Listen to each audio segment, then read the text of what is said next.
अस्सलाम वालेकुम जी। Banked curve का मतलब है ये जो नेक्स्ट हमारा टॉपिक है बैंक्ड कर्व, इंक्लाइंड कर्व। यानी अगर आपके पास कोई रास्ता इस तरह का है कि वो कर्व्ड भी है और इंक्लाइंड भी है, उसको बैंक्ड कर्व बोलेंगे। तो इसके शॉर्ट अल्फाज में डेफिनेशन है इंक्लाइंड कर्व। मसलन मैं इसको इस तरह ड्रा करता हूँ। ये जो पाथ मैंने ड्रा किया है, यानी ये एक वेज शेप्ड है, उसकी ये जो ऊपर वाली सरफेस है ये ऐसे आगे जाकर कर्व हो रही है, ऐसे कर्व्ड होती जा रही है। ये चारों तरफ अगर सर्कुलर पाथ बन जाए तो ये बैंक्ड कर्व है। रोड के ऊपर इसको बनाया जाता है, जहाँ पर टर्न लेना होता है गाड़ी में, उसकी एक साइड को ऊंचा कर देते हैं रोड की, वो बैंक्ड कर्व बन जाएगी। दूसरी साइड को लो कर देते हैं, तो इसमें गाड़ी इजीली हाई स्पीड पर टर्न ले सकती है। ये इसलिए किया जाता है। इसमें हमने एक फार्मूला वेलोसिटी का ड्राइव करना है। अच्छा, इसमें देखो, हम अगर लिखते हैं प्लेन रोड के लिए, जिसमें कर्व रोड नहीं है, उसमें अगर सर्कुलर पाथ हमने बनाना है, प्लेन रोड के ऊपर सर्कल बना हुआ है, कर्व्ड पाथ नहीं है, कर्व पाथ है लेकिन वो इंक्लाइंड कर्व्ड नहीं है, प्लेन कर्व्ड है। जिस तरह प्लेन रोड के ऊपर एक सर्कल बना हुआ है, उसमें जो सेंट्रीपिटल फोर्स होती है, मतलब कोई भी गाड़ी चलती है तो उसके टायरों के दरमियान, ये एक सर्कुलर पाथ में प्लेन रोड के ऊपर यानी इस पेज के ऊपर, इस पाथ के ऊपर गाड़ी ने चलना है, तो यहाँ पर जो इन टायरों के दरमियान फ्रिक्शन की फोर्स है वो सेंट्रीपिटल फोर्स प्रोवाइड करती है। Force of friction between, force of friction को स्मॉल एफ कहते हैं, between road and tyres provide centripetal force F C. तो जो फोर्स ऑफ फ्रिक्शन का फार्मूला होता है वो फार्मूला होता है, जिस तरह हमने स्टैटिक और काइनेटिक फ्रिक्शन पढ़ा, F is equal to mu S F N, या म्यू ये कोफिशिएंट ऑफ फ्रिक्शन है, multiplied by normal force. Normal force plane road के ऊपर वेट के बराबर होती है, तो ये mu into M G formula बन जाएगा फ्रिक्शन का, ये इक्वेशन 1। और सेंट्रीपिटल फोर्स का फार्मूला होता है M V square over R. R इस कर्व्ड पाथ का रेडियस है, ये इक्वेशन 2। इन दोनों को आप इक्वेट कर देंगे तो ये आंसर बन जाएगा M V square over R will be equal to mu into M G. Math cancel हो जाएगा, तो ये V square is equal to mu G R, under root ले लें, V is equal to mu G R under root. ये हमारे पास formula आ गया वेलोसिटी का for plane circular path. Curved circular inclined circular path होगा जिसको बैंक्ड कर्व कहते हैं, तो उसके लिए ये आंसर डिफरेंट हो जाएगा।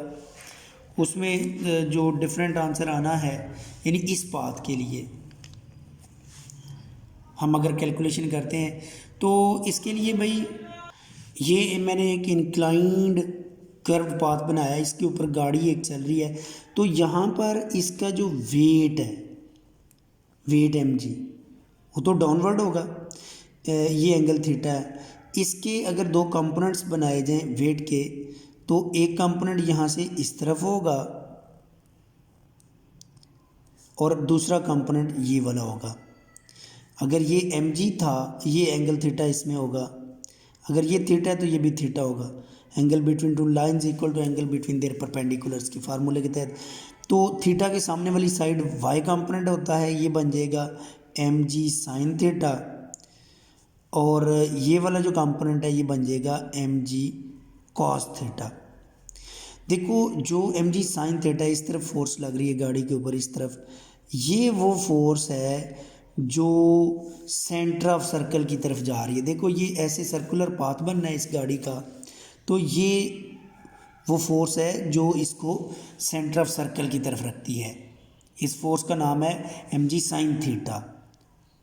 ये वाली फोर्स mg साइन थीटा ये सेंट्रीपिटल फोर्स प्रोवाइड करेगी। और जो mg कॉस थीटा है ये वाला, ये इसके नॉर्मल रिएक्शन से कैंसिल हो जाएगी।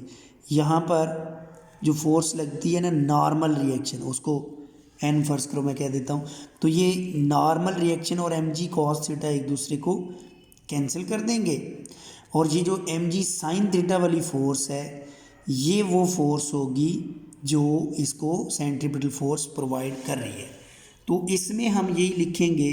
अच्छा, ये बुक में थोड़ी सी मिस्टेक है, ये भी ज़रा देख लीजिएगा कि आपने यहाँ पर सेंट्रीपिटल फोर्स का फार्मूला उसी तरह mv² / r लिखना है इक्वेशन 1, और जो हमें यहाँ पर फोर्स मिल रही है सेंट्रीपिटल फोर्स को, इसी सेंट्रीपिटल फोर्स को आप इस तरह भी लिख सकते हैं, ये mg साइन थीटा है, ये क्वेश्चन नंबर 2 है। इन दोनों को आप कंपेयर कर देंगे तो ये mv² / r is equal to mg sine theta. यहाँ से मैथ कैंसिल हो जाएगा, v² is equal to gr sine theta होगा। अंडर रूट लेंगे तो v is equal to gr sine theta under root, ये वाला फार्मूला बन जाएगा। वो उन्होंने टेन थीटा का फार्मूला निकाला है, उन्होंने नॉर्मल रिएक्शन को mg कह दिया है, वहाँ पर वो मिस्टेक है। तो ये जी फार्मूला वेलोसिटी का प्रूव हो जाएगा gr sine theta under root. तो यहाँ से पता चलता है कि जो वेलोसिटी है डिपेंड्स अपॉन एंगल थीटा। जितना एंगल थीटा ज़्यादा होगा उतनी ही वेलोसिटी आप ज़्यादा रख पाएंगे बैंक्ड कर्व के ऊपर। इक्वेशंस ऑफ मोशन में पहले वेलोसिटी की डेफिनेशन करेंगे। वेलोसिटी होता है displacement covered in unit time dx/dt। ये फार्मूला होता है dx डिस्प्लेसमेंट कवर्ड है, dt टाइम टेकन है, तो displacement covered divided by time taken करेंगे तो ये वेलोसिटी का फार्मूला आ जाएगा। इसी तरह एक्सेलरेशन का फार्मूला होता है चेंज इन वेलोसिटी पर unit time dv/dt। Derivative of velocity with respect to time लें तो ये एक्सेलरेशन बन जाएगा, derivative of displacement with respect to time लें तो ये वेलोसिटी है। हम इसमें लिखेंगे we know definition of acceleration a is equal to dv/dt। इसको हम लिख सकते हैं d/dt, और v की वैल्यू पुट कर देंगे तो जो v की वैल्यू ये ऊपर लिखी हुई है dx/dt, तो ये आंसर बन जाएगा dx/dt। इस फार्मूले में से अगर मैं dt को एक dt को दूसरी तरफ ले जाता हूँ तो ये इसको आप ऐसे भी लिख सकते हैं d²x/dt²। ये भी एक्सेलरेशन का ही फार्मूला बन जाएगा। इसमें बरल मैं फर्दर इसको इस तरह लिख लेता हूँ, यानी वो वाली साइड इधर, इधर वाली उधर लिखी है। इसकी मुझे ज़रूरत नहीं है, ये वैसे ही मैंने लिखा है, मतलब ये भी इसकी एक फॉर्म है, बस इतना याद रखना है। जो इक्वेशन ऑफ मोशन है उसको इसी के साथ ड्राइव करेंगे। अब ये देखो मैंने ये वाली सारी साइड उधर लिख ली है, वो इधर लिख ली है, तो इसमें ये वाला dt उधर ले जाते हैं, सो dx/dt is equal to a/dt। दोनों तरफ इंटीग्रेट कर दें विद रिस्पेक्ट टू t। जी इंटीग्रेट करते हैं तो ये इंटीग्रेशन दोनों साइड्स पर, ये डिफरेंशियल और इंटीग्रेशन कैंसिल हो जाएंगे, ये एक दूसरे के ऑपोजिट होते हैं, तो बाकी dx/dt बचा इधर। और दूसरी तरफ इंटीग्रेशन, जब a तो कांस्टेंट है, ये तो इंटीग्रेशन से बाहर आ जाएगा, dt की इंटीग्रेशन करेंगे तो आंसर आ जाएगा t प्लस कांस्टेंट। ये कांस्टेंट, इसको इक्वेशन नंबर 1 कह देते हैं। ये कांस्टेंट ऑफ इंटीग्रेशन है, इसको हमने इनिशियल बाउंड्री कंडीशन से ड्राइव करना होता है। इनिशियल बाउंड्री कंडीशन का मतलब है जब स्टार्ट में टाइम 0 था, यूजिंग इनिशियल बाउंड्री कंडीशंस, और उसके मुताबिक जब time t equal to zero था उस वक्त हम नोट करते हैं कि डिस्प्लेसमेंट ओवर टाइम का आंसर क्या था। जब टाइम ज़ीरो होगा तो याद रखो उस वक्त D X over D T का आंसर ये इनिशियल वेलोसिटी बन जाएगी। D X over D T velocity होता है ना, तो ये इसको हम इनिशियल वेलोसिटी कह देंगे और इसका सिंबल फ़र्ज करो यू रख देते हैं। तो ये ऊपर वाले फार्मूले में इसमें ये वैल्यू पुट करते हैं, D X over D T की जगह इनिशियल वेलोसिटी यू आ गई।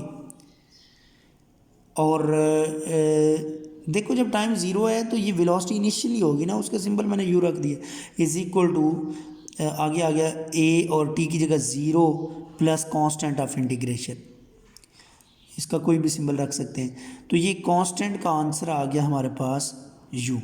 इसको इक्वेशन नंबर 1 में पुट कर देते हैं तो इक्वेशन 1 का आंसर आ जाएगा u will be equal to A T plus sorry D X by D T will be equal to A T plus constant की जगह u आ जाएगा। तो क्योंकि D X over D T एक वेलोसिटी का फार्मूला, इसकी जगह वेलोसिटी v लिख लें, v is equal to A T plus U. तो ये फर्स्ट इक्वेशन ऑफ मोशन की डेरिवेशन है। ये v फाइनल वेलोसिटी है, u इनिशियल वेलोसिटी है, फाइनल वेलोसिटी ये उधर लेकर जाए तो v minus you over t, वही एक्सेलरेशन की डेफिनेशन बन जाती है। ये सेकेंड इक्वेशन को ड्राइव करेंगे फर्स्ट की मदद से। ये फर्स्ट इक्वेशन की मैंने फॉर्म लिख दी है, इसको हम लिख सकते हैं वेलोसिटी की जगह D X by D T is equal to A T plus U. D T को उस तरफ भेज दें तो D X is equal to A T D T plus U D T. Integrate कर दें, जब प्लस या माइनस बीच में आ जाए तो आगे इंटीग्रेशन सेपरेट होगी, तो ये डिफरेंशियल कैंसिल हो जाएगा इंटीग्रेशन से, बाकी इधर बचेगा x और इसका विद रिस्पेक्ट टू t जब डेरिवेटिव a तो कांस्टेंट आ जाएगा, इंटीग्रेशन ऑफ t dt कर देंगे और यहाँ पर u कांस्टेंट है, इंटीग्रेशन ऑफ dt करेंगे तो ये आंसर बन जाएगा a t square by to. ये इंटीग्रेशन के अब मैं दोबारा नहीं समझा सकता, मैथ में बेसिक चीज़ आपने की हुई है। प्लस इसमें आ जाएगा you T plus constant of integration, उसको मैं ए कह देता हूँ, या बुक के मुताबिक बी लिख लेते हैं, कांस्टेंट ऑफ इंटीग्रेशन को बी लिख देते हैं, बुक में भी यही लिखा हुआ है। तो ये आंसर आ गया। इसमें इनिशियल बाउंड्री कंडीशन यूज़ करेंगे, यूजिंग बाउंड्री कंडीशंस इनिशियली, वो यही है कि जब time t equal to zero था उस वक्त डिस्प्लेसमेंट x वो भी ज़ीरो था। तो ये इक्वेशन नंबर 1 में वैल्यू पुट कर दें तो आंसर आ जाएगा x is equal to A T square by two plus U T plus B था, तो x की जगह ज़ीरो, ये भी ज़ीरो होगी टर्म, ये भी ज़ीरो होगी प्लस b, सो b का आंसर आ गया ज़ीरो। इसको अगेन इक्वेशन नंबर 1 में पुट कर दें तो इक्वेशन 1 का फाइनल आंसर आ गया x is equal to half A T square plus U T, जिसको आप इस तरह भी लिख सकते हैं U T plus half A T square. तो ये बरल सेकेंड के इक्वेशन ऑफ मोशन बन जाएगी, जिसको आपने पहले S is equal to V I T plus half A T square लिखा हुआ है, तो इनिशियल वेलोसिटी की जगह यू आ गया है सिंबल उसका, और एस की जगह एक्स आ गया है। थर्ड को ड्राइव करने के लिए हम एक्सेलरेशन की डेफिनेशन यूज़ करेंगे, D V over D T होता है, इसको मैं इस तरह भी लिख सकता हूँ, D V over D T है ना, तो राइट साइड को D X by D X से मल्टीप्लाई कर देता हूँ। इसमें ये जो D X over D T है ना, ये वेलोसिटी बन जाएगी, इसको आप V D V over D X लिख लेंगे is equal to A D X को उधर भेज दें, A D X will be equal to V D V, ये फार्मूला बन जाएगा।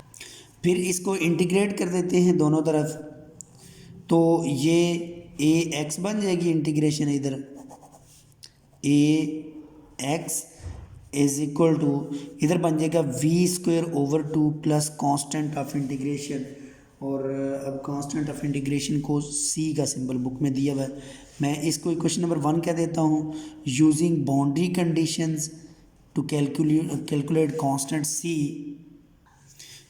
उसी तरह when time T equal to zero, ये इनिशियल कंडीशन है, इनिशियल बाउंड्री कंडीशन है, तो उस वक्त डिस्प्लेसमेंट तो ज़ीरो ही होगा और जो वेलोसिटी है वो इनिशियल वेलोसिटी यू हो जाएगी। उसका सिंबल हमने यू रखा हुआ है पहले इक्वेशंस में। तो ये इक्वेशन 1 का आंसर बन जाएगा A into zero is equal to U square over 2 plus C. ये ज़ीरो की टर्म उधर आ गया, minus U square by 2 will be equal to C. Again इसको इक्वेशन नंबर 1 में पुट कर देते हैं, तो 1 का आंसर आ जाता है A into X is equal to V square by 2 minus U square over 2। इन दोनों का एलसीएम लेके 2 को उधर ले जाते हैं अगले स्टेप में, चलो इधर ही कर देता हूँ। तो ये V square minus U square over 2 LCM लेकर, तो ये दूसरी तरफ चला जाएगा 2, तो ये आंसर आ जाएगा 2ax is equal to V square minus U square. तो ये third equation of motion derive हो जाएगा। ओके जी, अल्लाह हाफिज़।